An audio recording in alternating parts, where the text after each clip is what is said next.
economics, education, entertainment, labor, law, politics, religion, sex, and war. If you do not understand racism, which is white supremacy, what it is and how it works, everything else that you understand will only confuse you.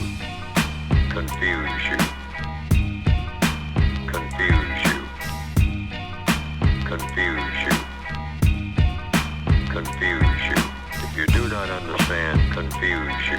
If you do not understand, confuse you. If you do not understand, confuse you. Confuse you.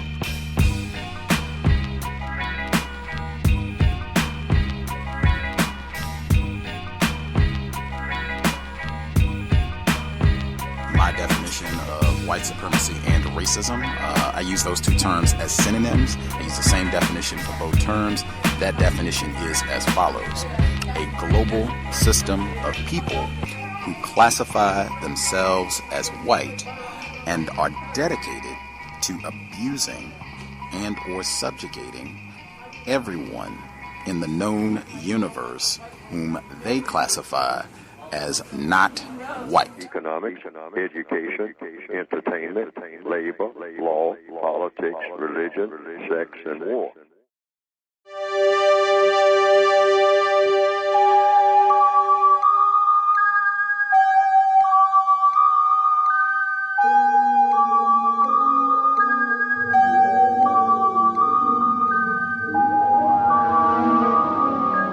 Man lives in the sunlit world of what he believes to be reality.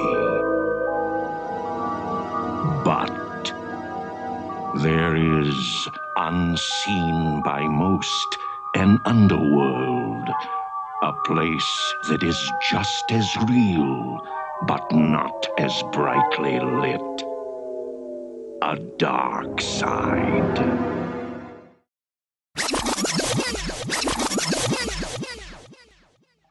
The day of the Geechee is gone, boy.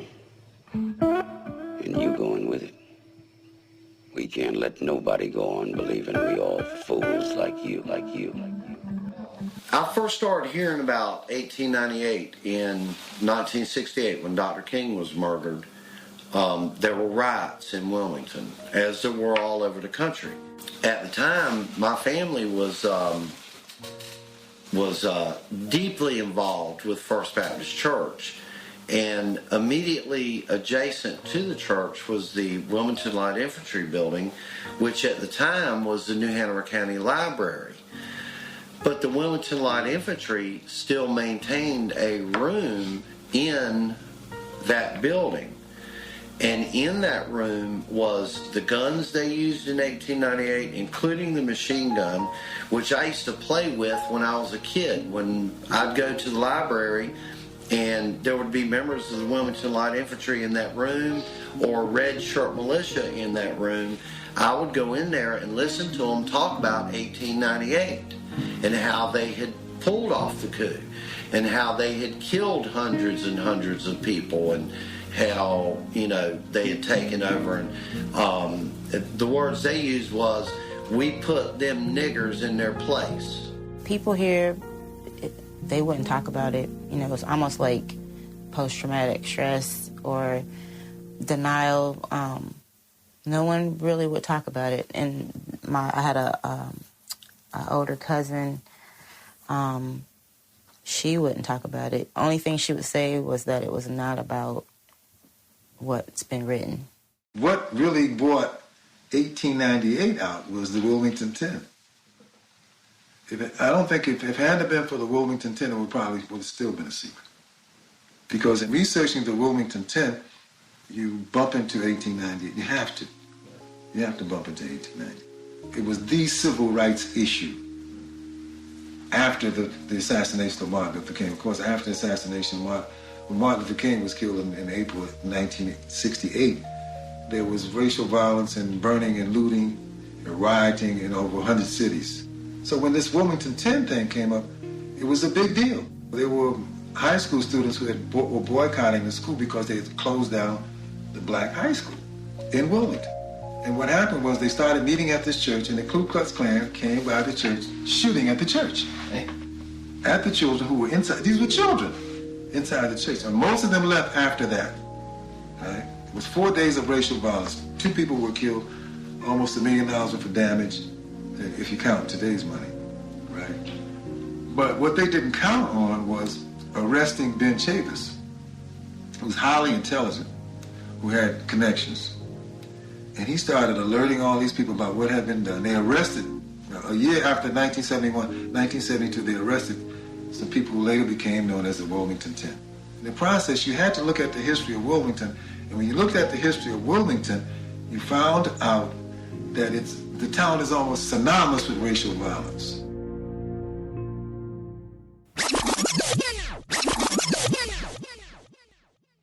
The day of the Geechee is gone, boy. And you going with it. We can't let nobody go on believing we all fools like you. Now the noise factor begins to really increase. Here is the man. At one guard, 6'6", 198. From Wilmington, North Carolina, number 23, Michael Jordan!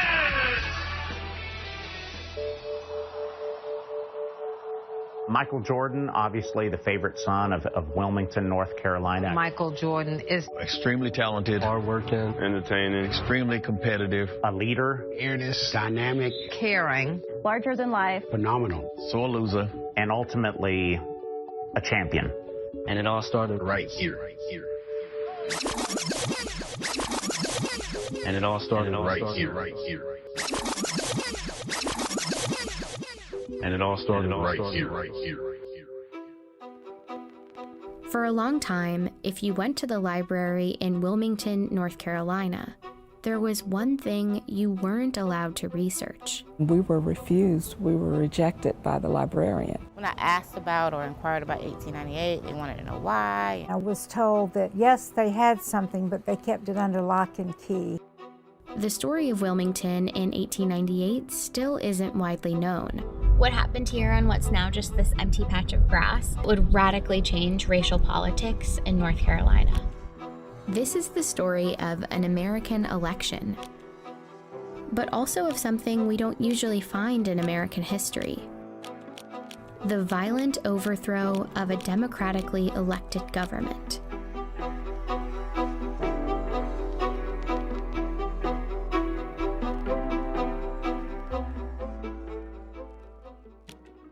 In the late 1800s, Wilmington, North Carolina was the state's largest city. It had a majority black population, and historians today describe it as a rarity in the post-Civil War American South. Wilmington, prior to November 1898, was what the New South could be at the cusp of the 20th century. There was an unusual degree of black prosperity. In Wilmington, there were successful black entrepreneurs, doctors, teachers, but also black elected officials. And for a time, that was true throughout the state. Take a look at the politicians on this poster of the 1889 North Carolina House of Representatives. Here at the bottom are black Republican representatives, some from Wilmington. North Carolina also sent 4 black Republicans to the U.S. Congress between 1875 and 1899. The Democratic and Republican parties of 1898 in many ways occupied opposite parts of the political spectrum than they do today. Most African Americans were voting for the Republican Party, and the Democratic Party was white voters almost exclusively. White supremacy was the central focus of the platform for the Democratic Party. Republicans in North Carolina were successful in part because of a third party called the Populist Party, made up of mostly white farmers fed up with the tough economic times. North Carolina populists joined up with Republicans to form what they called the Fusion Party. And in the elections of 1894 and 1896, the Fusion Party defeated the Democrats in sweeping victories statewide. That meant North Carolina now had a government that shared power between black and white politicians, including a newly elected Republican governor. Together, they moved towards reforms that would favor black Americans and working class whites. This was something that the Democratic Party folks were simply not going to accept. A multiracial government wasn't just a disappointment for Democrats. It was more like a humiliation. They needed a plan to take back control of the state in the next election. So party leaders like Furnifold Simmons, future U.S. Senator, Charles Aycock, future North Carolina governor, and this man, Alfred Moore Waddell, came up with one: to beat the Fusion Party by luring white populist voters away from their alliance with black voters. Wilmington, with a large black population and a local fusion government in power, would be a focus of their campaign. The state Democratic Party handbook for 1898 laid out their goal: consolidate the white vote by stoking white anger and resentment. It said, "This is a white man's country, and white men must control and govern it." Their most effective tool was the media. One of North Carolina's biggest newspapers was a Democratic Party mouthpiece. It ran racist political cartoons throughout 1898. Not everybody was literate in 1898, but to see a political cartoon of the type that ran, you may not be able to read it, but you know exactly what it means. Many of the cartoons were centered on the threat of Negro rule, even though the fusion government was mostly white. They also played up another fear. Black men threatening white women became a theme. White men need to do all that they can to protect white womanhood. This was all part of North Carolina Democratic strategy, but it echoed the national racist rhetoric of the time. In one speech that Democrats printed in a Wilmington paper, a prominent Georgia writer named Rebecca Felton said, "If it takes lynching a black man a day to protect white womanhood, I say lynch." Her speech prompted a Wilmington black man named Alex Manley, owner of the black-run Daily Record newspaper, to respond with a column. He made a simple observation that, at the time, was shocking. That white women who had liaisons with black men did so voluntarily and enthusiastically. Manley wrote, "Every Negro lynched is called a big burly black brute, when in fact many were sufficiently attractive for white girls to fall in love with them." Manley pretty much said, in a nutshell, sometimes white women choose to be with black men.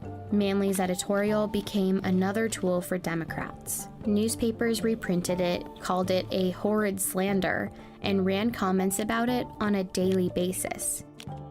It was just a few months before the election, and white voters were angry.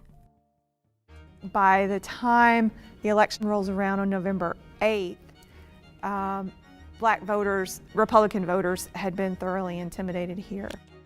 By all accounts, the elections of 1898 were a sham. The Democratic Party had a paramilitary group called the Red Shirts. They attacked and blocked black residents from voting. At a rally just before the election, Alfred Moore Waddell provoked the crowds. He said, "Negro office holding ought at once and forever be brought to an end, even if we have to choke the current of the Cape Fear River with carcasses." The votes were counted, and the Democrats won. Democratic candidates won every seat they had a candidate up for election in. But some local fusionist politicians remained in power because their seats hadn't been up for re-election, like the white Republican mayor and the Board of Aldermen. And of course, the election did nothing to undo the economic power black folks held in the city. The Democrats had won the election, but their goal of total white supremacist control remained out of reach. And so they engineered what was essentially a coup d'état. The day after the election, at a gathering for white men in Wilmington, the Democrats unveiled a document called the White Declaration of Independence. It contained an ultimatum. Cynthia Brown, whose descendants were in Wilmington back in 1898, is a historian at her church where there's a preserved copy of the declaration from the next day's newspaper. "We will no longer be ruled and will never again be ruled by men of African origin."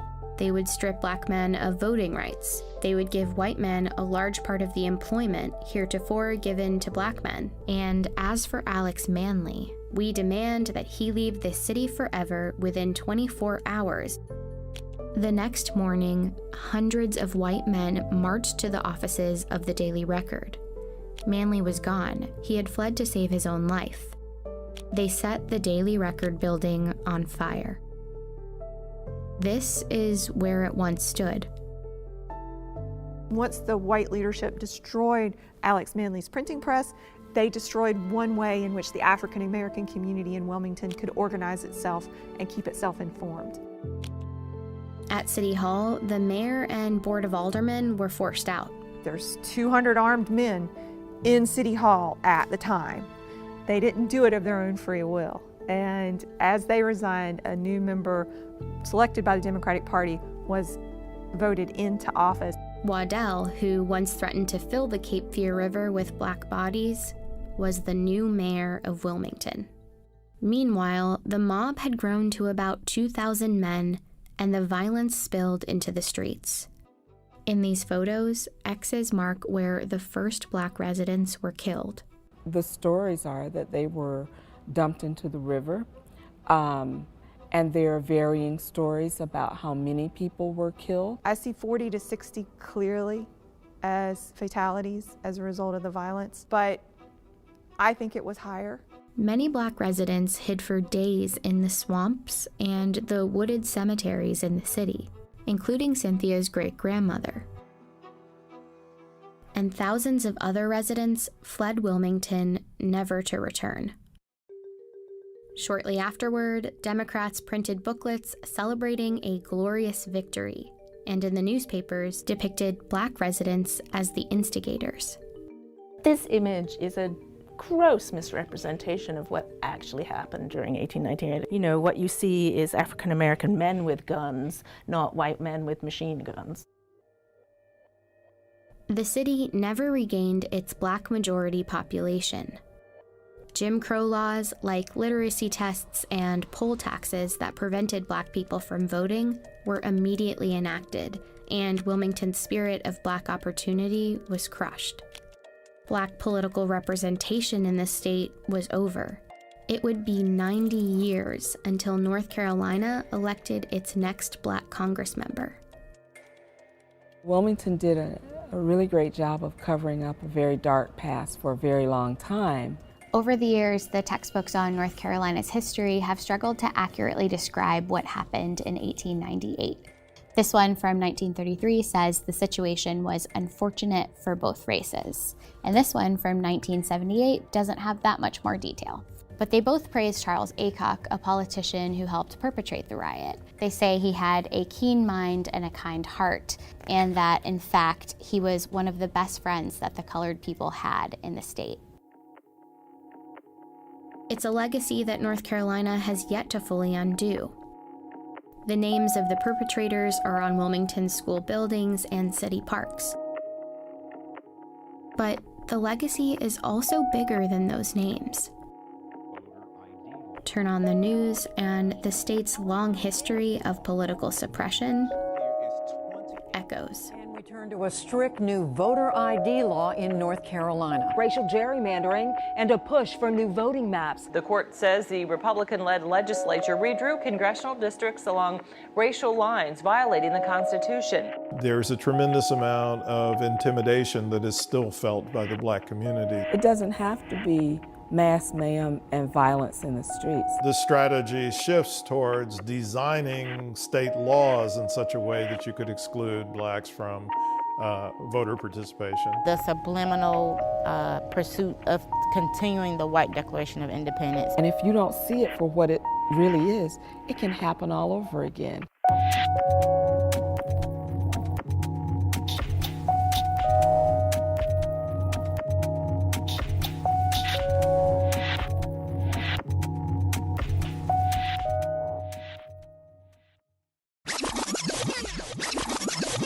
And it all started right here.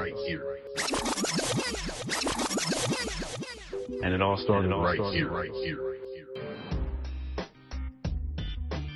First memory I've had of dealing with Mike was at DC Virgo. Michael was a ninth grader. I was one of the basketball coaches. Mike was very talented, had pretty good guard skills, real competitive. You could see he had a lot of love for the game, even as a ninth grader. When Mike was here at Laney High School, he was just a typical high school student. He was just a simple guy, Mike Jordan. You know, Michael did not make the varsity team his sophomore year. I know it bothered him some not making the varsity team. It forced him to be a little more competitive. The major benefit for him playing JVs was he got to play a lot of minutes. It was between his sophomore and junior year, he jumped up to 6'4", and that changed the equation for everybody. And then from that point on, you could see the skill was there, the talent was there, and with the additional size, he was a force to be reckoned with. By the time he was a senior, you know, he was just outstanding. Everything just exploded. He was considered, you know, by a lot of people to be the #1 high school player in the nation. In this gym and in most gyms that we went to, I mean, people came to see Michael Jordan. You had to be here by 4:30 or 5 o'clock or you weren't going to get a seat. He was the attraction, and he did not disappoint anyone. It was electric every night. He was the hardest worker on the court that I think I've ever seen. He was a gym rat. You know, he would come to the gym early in the morning before classes and really work on his game. He'd do that. He'd call guys and say, let's get up there at 7 and play, and they played till that bell rang at 8. That was the type of desire that, and the type of attitude that he had to make himself into the legendary Michael Jordan. Obviously, he had offers from a lot of people, and, you know, Carolina had a way of, and has a way of selling themselves. For people in Wilmington, it was fantastic because Carolina was the place. People started to love him more when he went to Carolina. So if you go to Carolina, that's the stamp of approval. You know, once you got with Coach Smith, we saw all this greatness and we saw the legend of Mike Jordan. Jordan! Oh, showtime for Mr. Jordan! During the time that Mike was playing at Chicago, you know, at least I feel like everybody was a Bulls fan. You always knew that you were going to see something special happen during a Bulls game. Some of those dunks, some of those shots. Here's a kaboom! Jordan open! Chicago with the lead! Michael going to work. My favorite Jordan moment was the baseline spin and dunk against the Knicks. They went corner, went back baseline, and dunk on Patrick Ewing. He took it up with the one hand and then switched it to the other one. When he dunked from the free throw line. They gave him a 50. He defends his championship. The shot over Elo when it appeared the whole team was chasing him and they couldn't stop him. Shot on Elo. Good! The Bulls win! They win! The thing that was so impressive is just, you know, at the pro level that he was able to control games and dominate games the way that he did. When Michael came along and started becoming a star with the Chicago Bulls, I think people here suddenly embraced Michael and really took on the fact that he's from Wilmington, and they took pride in that. Michael Jordan, the greatest player in the history of the NBA. I want to introduce you to the new majority owner, ladies and gentlemen, Michael Jordan. I grew up in Wilmington, North Carolina. That's where my roots actually began. And here I am right back in the state that I built my name on. You know what I find remarkable about Michael Jordan is that he has always been a giving person. He has been doing a lot for the city after Hurricane Florence. He gave $1 million to help with immediate disaster relief. It's a gracious and wonderful gift that he gave. This is one of the most recognized faces in the world. He doesn't have to do it. So the fact that he does come back and he gives out, especially here, it's a big deal. It's still sometimes hard to believe that, you know, that a kid who came through being at Laney High School and playing in these halls and doing everything from winning the championships to the Olympics and, you know, the college championship is, I don't know that we could have ever imagined that someone would be as great as he turned out to be. Michael Jordan is called our favorite son, and with reason. Michael Jordan is the GOAT. He's the GOAT. The greatest ever. He's the GOAT. He's not only a living legend in the NBA, he's also a legend here.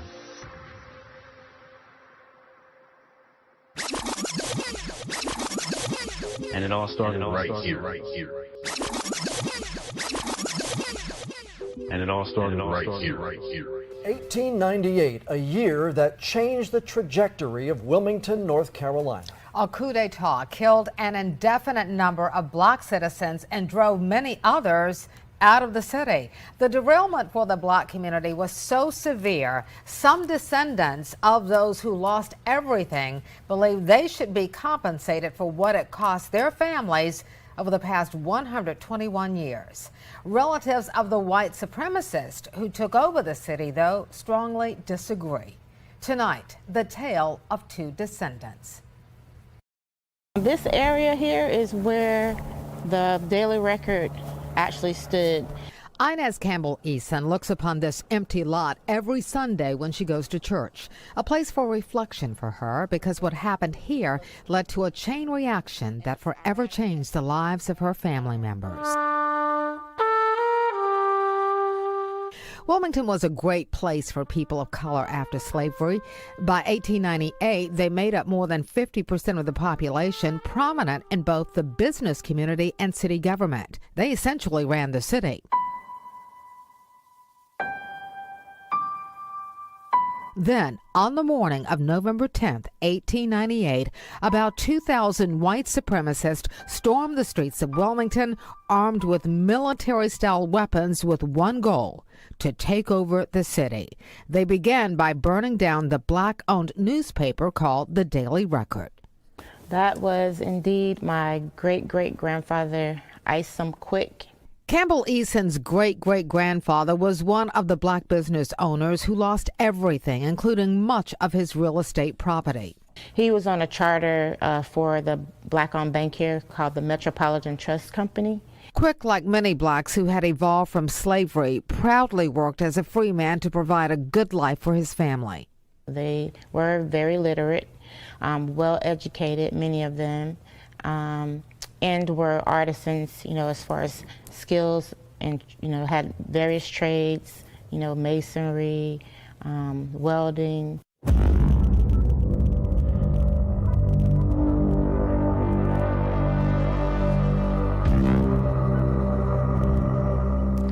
That all ended in the Coup D'état. Records show anywhere from 60 to 300 black people were killed.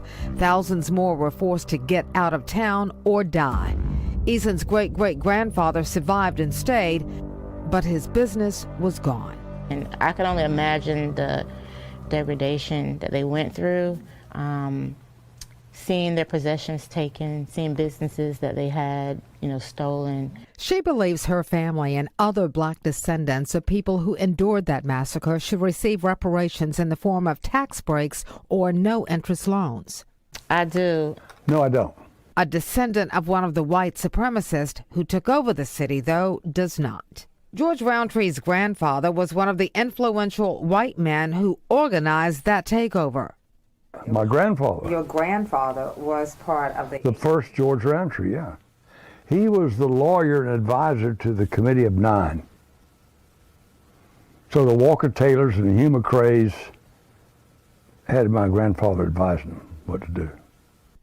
George Roundtree III, one of Wilmington's most prominent attorneys now, readily admits the massacre was horrendous, but says he shouldn't have to pay for his ancestors' evil ways. That's correct. Now, just suppose my grandfather was guilty of speeding on the way to court as a Superior Court judge somewhere between 1913 and 1916. And he didn't get a ticket. I mean, am I supposed to pay for that ticket? Eason says it's not that simple. That's been the mantra of most white people, since slavery ended, and it doesn't matter that you weren't there, you were able to benefit, your families were able to go to college, start businesses off of something that other people had built that was taken away. Yeah, it's unfortunate that 1898 occurred because it took away a legacy, generational wealth in the city, not only for myself, but, so many others who remained. Roundtree acknowledges blacks were wronged in 1898, even wronged today, but says there's too much focus on race as opposed to trying to heal as people. When I see signs and hear news, Black Lives Matter, of course they matter. Everybody's life matters. Americans' lives matter.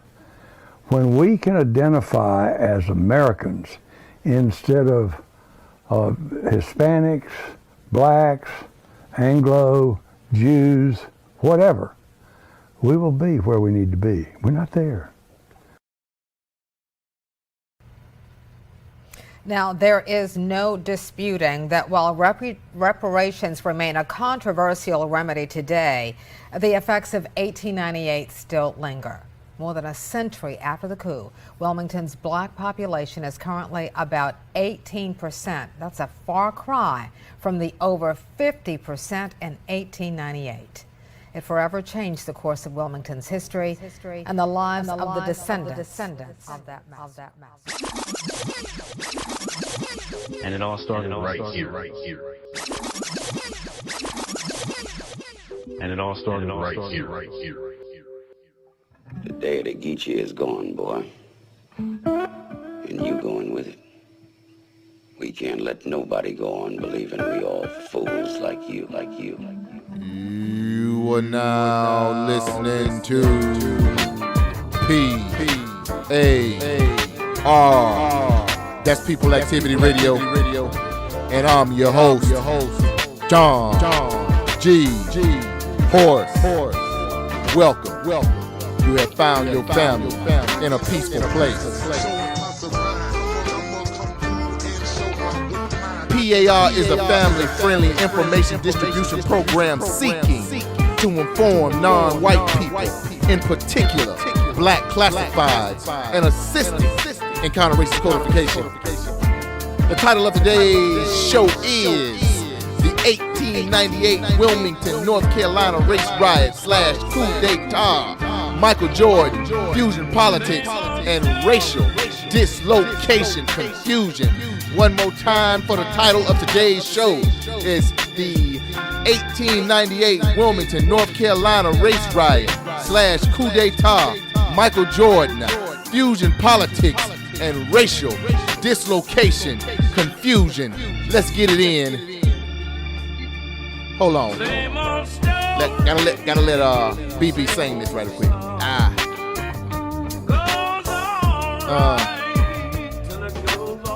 Till it goes all wrong.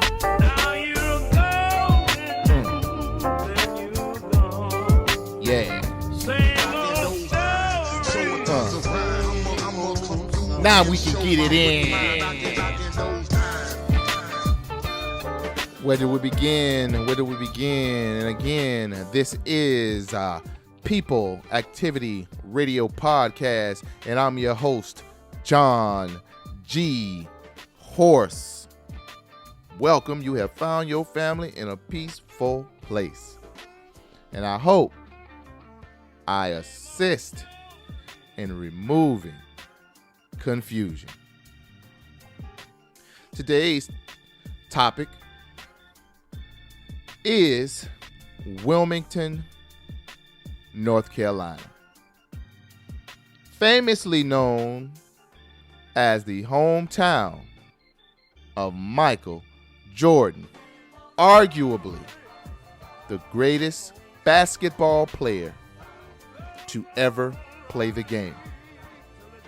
And it's extremely interesting because Michael Jordan from Wilmington, North Carolina, is essentially apolitical. He never mentions anything, not never, but he rarely focuses on the topic of race.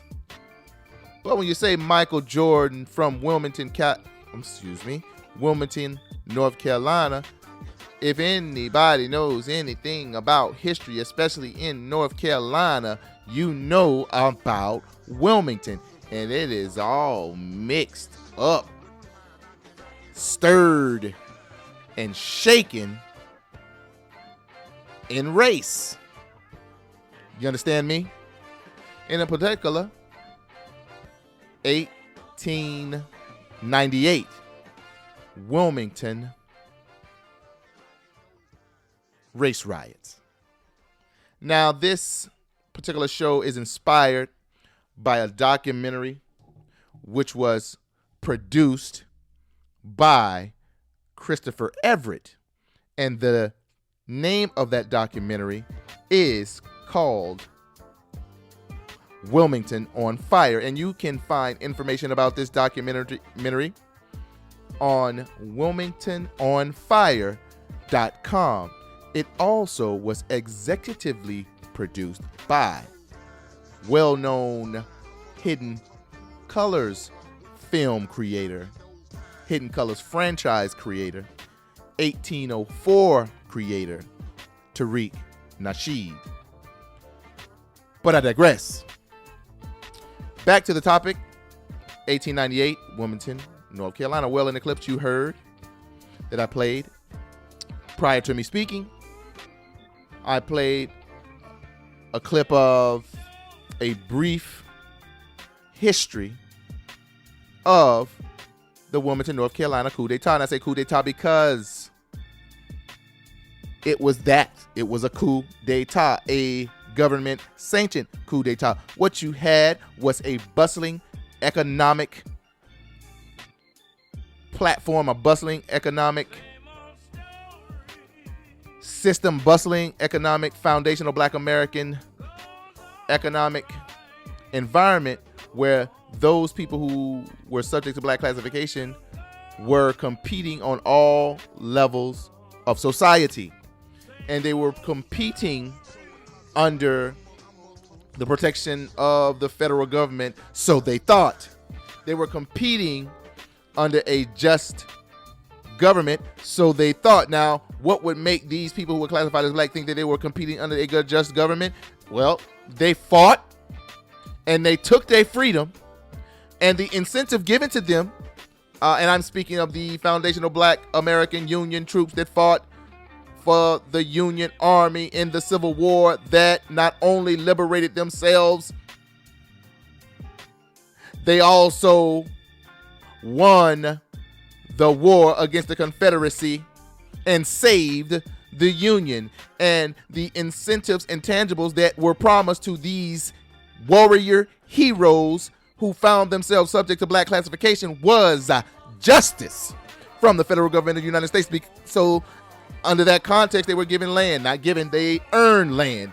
Under that context, they earned resources and tangibles to build themselves up. They didn't beg none from nobody. They didn't sit at nobody's foot with a doggone empty teacup or bowl. They took their liberation and they built themselves up from the bottom to the top, from the rooter to the tutor. So you find places like Wilmington, North Carolina, Tulsa, Oklahoma, and many more cities with wealthy, successful, competing foundational Black Americans. Wasn't just no Black Wall Street sitting just in Tulsa, Oklahoma. We need to get up out of that mindset. I don't understand why we just think that's how it was. Now, let me get back to the subject. I'm sorry. And I promise today, family, I'm not going to get on any tangents. We're finna get into the information and we're going to get out. I'm not going to be sitting here going back and forth and up and down on tangents. I'm going to get into the information and I'm going to get out. Now, we all know that there is a 10-part documentary series being played on ESPN as we speak. And that documentary series is, I could be in error, it is titled The Last Dance, and it focuses on the last year of the NBA championship team called the Chicago Bulls, I believe in 97-98, which had arguably the greatest player to ever play basketball, Michael Jordan, on that team. Now, I'm going to focus on Michael Jordan because Michael Jordan is from Wilmington, North Carolina. Now, I grew up watching Michael Jordan, as far as I can remember, being conscious that there was a game called basketball.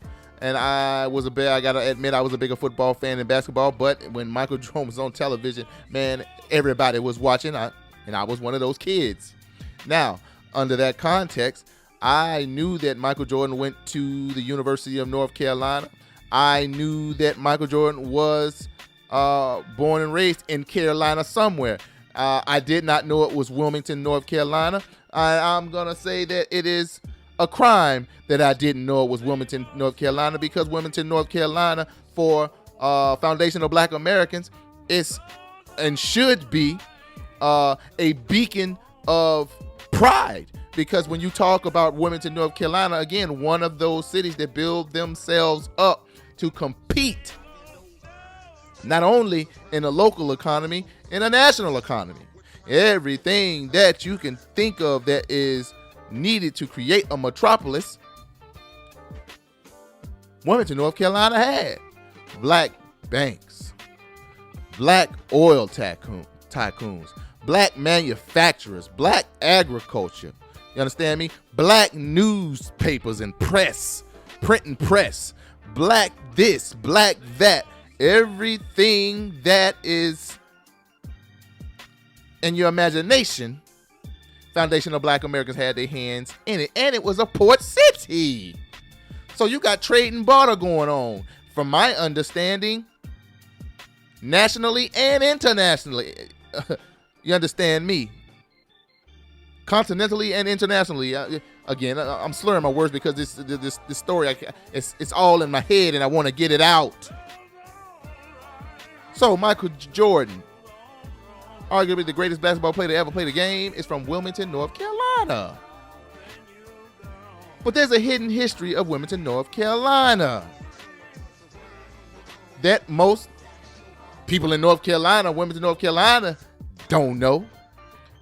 And people outside of North Carolina don't know. It is the place where the only documented successful coup d'état of a government succeeded. Now, if you understand anything about North Carolina, it is part of the southern states. It also was part of the Confederate States. And what you had was a bunch of bitter losers, a bunch of bitter Confederate veterans that was sitting up in the white society in Wilmington, North Carolina. And we're not going to spend all day on this subject. We're just going to tell it what it is. They had a problem with these black folk and their success. And the problem was the United States, from their understanding, is a white nation. Now, if the United States, from their understanding, is a white nation, why in the hell are these niggers out here competing and being allowed to compete on an even playing field? That is not what this country is supposed to be about. And that was their position. You understand me? So you had people who classify themselves as white and believed in white supremacy of wealth. They decided to start a propaganda campaign to vilify people who were subject to black classification. I mean, in every newspaper, all you saw was rhetoric talking about black folks trying to take over, black folks trying to rape women, this, that, the other. Now, let's just call it for what it is. In these type of communities, when everybody's on the same level, women are choosing. You understand me? White women and black women got choices because there are white men and black men that are out here getting their paper on, especially in Wilmington, North Carolina. And let's be honest now, in this environment, there were some white women that chose up on some eligible bachelors that were subject to black classification. Now, that was a problem because that is a product of a just society. That is a product of competition. You understand me? And that is not conducive to the system of racism, white supremacy. And those people who classify themselves as white and believe in racism, white supremacy, they said, okay, we lost the war, but we finna win this political battle off up in here.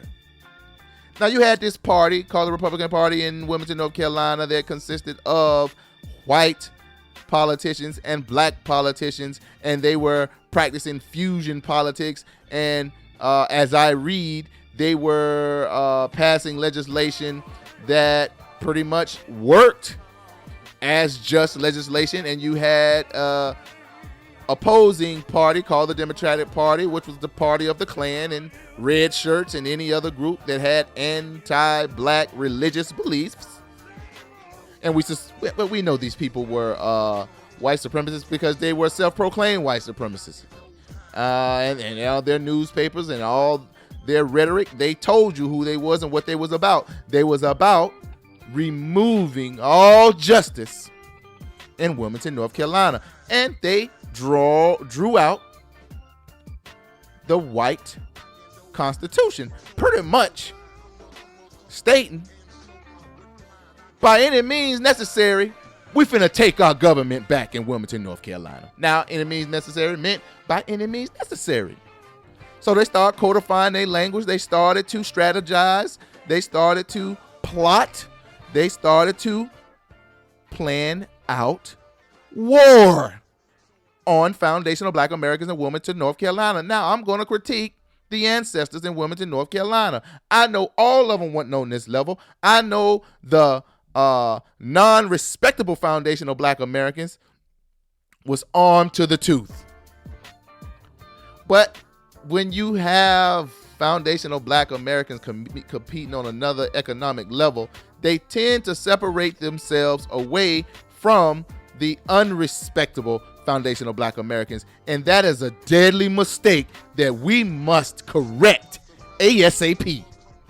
You cannot have a respectable group of foundational black Americans without them having a connection with the non-respectable foundational black Americans. And when I say the non-respectable foundational black American, I'm talking about the foundational black Americans that operate on the under economy. Now, you do with that term as you will, but most of all, y'all who got a code understand what I'm saying. You got to have some hitters in communication with you. You got to have some goons in communication with you. You got to have some go-getters in communication with you. No matter how respectable you are, you got to have cats on speed dial who's ready to get it in at a drop of a dime. You must have folks who are willing to ride or die at the drop of a dime. And you can't have that when you're eating shrimp and steak every day. You got to be connected to the riders. And I suspect that the respectable foundational black Americans within the Wilmington, North Carolina foundational black elite were a little bit too removed from the non-respectable foundational black Americans. And as you heard in the clips before, that right there, you sitting up here having these kumbaya relationships in your fusion ethnic political party called the Republican Party. Them cats wasn't finna protect you from them confirmed self-proclaimed white supremacist goons. Man, they went and blew up and burnt down anything and said, if you ain't getting out of here, you're gonna get work. They wasn't asking no questions. The foundational black communities, from my understanding, from what I read, pretty much got ambushed. And I'm confused. At no point in the rhetoric of the people who classify themselves as white in Wilmington, North Carolina, and believe in white supremacy, at no point in their rhetoric, at no point in their news publications, at no point in their white supremacist meetings, at no point in their Klans meetings, and at no point in their red shirt meetings, and at no point in their secret white supremacist meetings did they ever posture as if they wasn't ready to put in whatever it took to take over Wilmington, North Carolina. Let me bring my tone down. So I am so confused of how the ambush was so precise and almost unretaliated against. And I'm sure the people who did retaliate was the non-respectable foundational black Americans who understood what it meant to be in position of influence and power. You got to be ready to die. If you're coming, we gonna be ready. You gotta be that way. But unfortunately for the foundational black American citizens of Wilmington, North Carolina, the majority wasn't ready. Unfortunately. And I'm sad to say this. This wasn't always the case when ambushes were coming, but in this particular case, my goodness, They just ran up and down the street doing their thing. And from my understanding, they got in possession of a Gatling gun. Now, if you're going to get a Gatling gun, let me tell you something. In order to be in possession of a Gatling gun, you got to have access to an armory. In order to have access to an armory, you got to have access and clearance of a police department or a military unit. In order to have access to an army, in order to have access to the police department, in order to have access to the military unit, you got to have clearance from the government. Wilmington, North Carolina. Race riot was not a race riot. Historically, the white supremacists pretty much always write the narrative. So when we hear the terms race riot, almost 99.9% of the time, it was a white terror domination ambush in an effort to get resources, intangibles from groups of foundational Black Americans who were in possession of resources, tangibles, and land. That's all that these things were. It was economic takeovers by white terror. And you have to understand, there were government officials taken out of office. I'm talking about at gunpoint. Black government officials taken out of office at gunpoint. White government officials taken out of office at gunpoint and replaced with self-proclaimed white supremacists at gunpoint. And at no time, at no point, did the federal government send down troops to thwart the coup d'etat. Not only that, once foundational Black Americans were kicked out of the doggone town, and foundational Black Americans were kicked out of office, either through death or threat of death, the federal government did not send down troops to compensate and redistribute the maldistributed resources that were stolen from a self-proclaimed white supremacist group of men and women who classify themselves as white and believe in racism and white supremacy. Same old story, same old song. B.B. King, that's why I got him singing in the background. Same old story, same old song. So then I played a clip of the descendants of the foundational Black Americans that were removed from their businesses, that were removed from their land, that were stripped of their resources and tangibles. And they say, we just want retribution and we want reparations from the damages of the 100 years of mistreatment, maldistribution, and disenfranchisement of my ancestors. And last I checked, ain't nobody got 1 red cent, a card, a I'm sorry note, or nothing from a known coup d'etat of a democratically elected body of politicians. I can't make this up. Not only that, this was not the only place in the United States of America where this took place. This was the blueprint. This is the blueprint. We have to remove the confusion. You are under white terror domination. Okay, that's not a news flash. But the way to correcting your problem is not cozying up in any political party with a group that interests do not align with yours. If you are classified as Black, your interest by nature within this system opposes everybody who is not classified as Black. So when you're talking fusion, multi-ethnic, multicultural, and multiracial coalitions within a party, that's a joke. That's not logic. That creates confusion.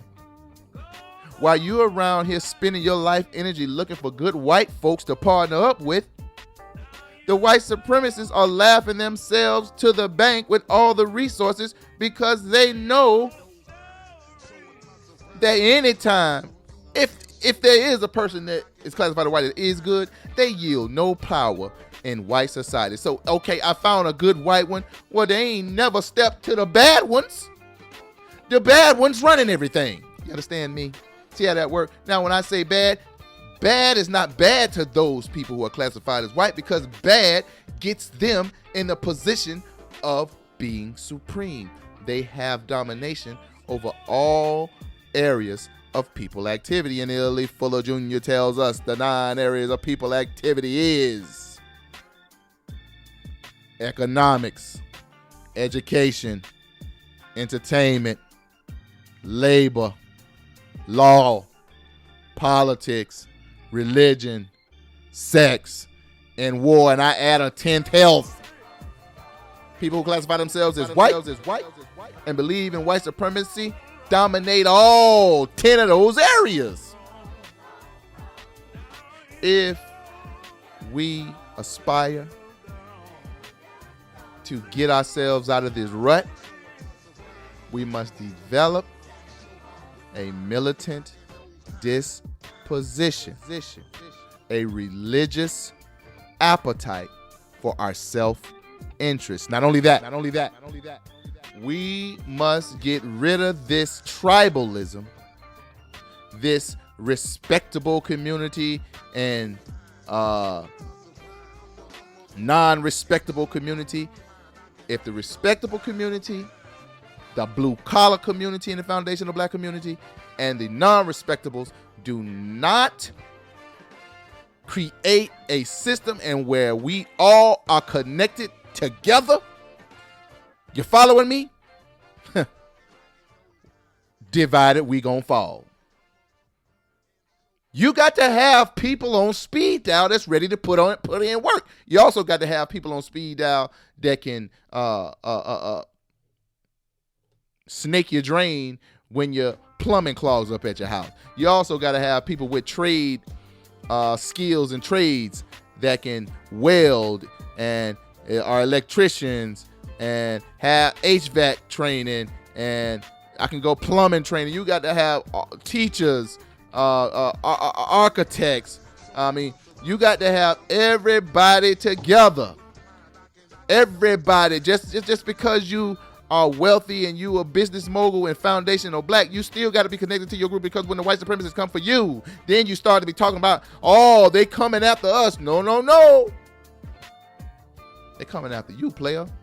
When the last time we seen you around assisting us in removing confusion and building an infrastructure of survival.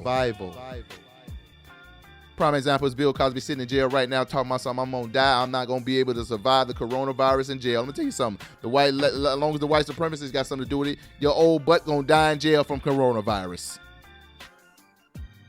Unfortunately, our brother Bill Cosby is in jail behind some mess. But we powerless to do anything about it, Bill, because it wasn't important for us to work together when you was up there rubbing elbows with the white supremacists in that fusion entertainment industry called Hollywood. Fusion to me only means confusion for people classified as black. You understand me? I promise not to be sitting here all long because the clips pretty much gave the information. If you want to see this story in depth and be informed on Wilmington, North Carolina, I highly recommend the documentary film produced by Christopher Everett, and the documentary is titled Wilmington On Fire. You can find information on Christopher Everett's documentary, Wilmington On Fire, on WilmingtonOnFire.com. Family, please. The brother put real love into this one. I recommend this for all families who want to remove confusion about racism, white supremacy, what it is, and how it works. And at the end of the day, we all have to be part of the solution. The finger pointing, the victim blaming, all this non-constructive stuff we got going on, man, that stuff gotta stop. You understand me? And like always, I hope I have removed or manifested less confusion. And remember, always keep learning and stay codified.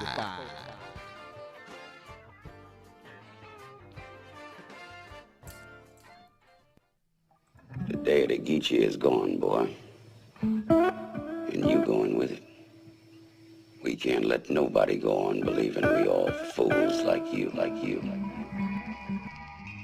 Economics, education, entertainment, labor, law, politics, religion, sex, and war. If you do not understand racism, which is white supremacy, what it is and how it works, everything else that you understand will only confuse you. Confuse you. Confuse you. Confuse you. Confuse you. If you do not understand, confuse you. If you do not understand, confuse you. If you do not understand, confuse you. Confuse you.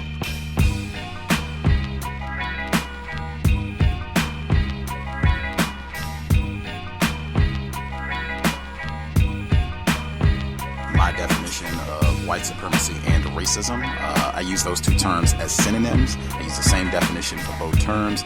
That definition is as follows: a global system of people who classify themselves as white and are dedicated to abusing and or subjugating everyone in the known universe whom they classify as not white. Economics, education, entertainment, labor, law, politics, religion, sex, and war.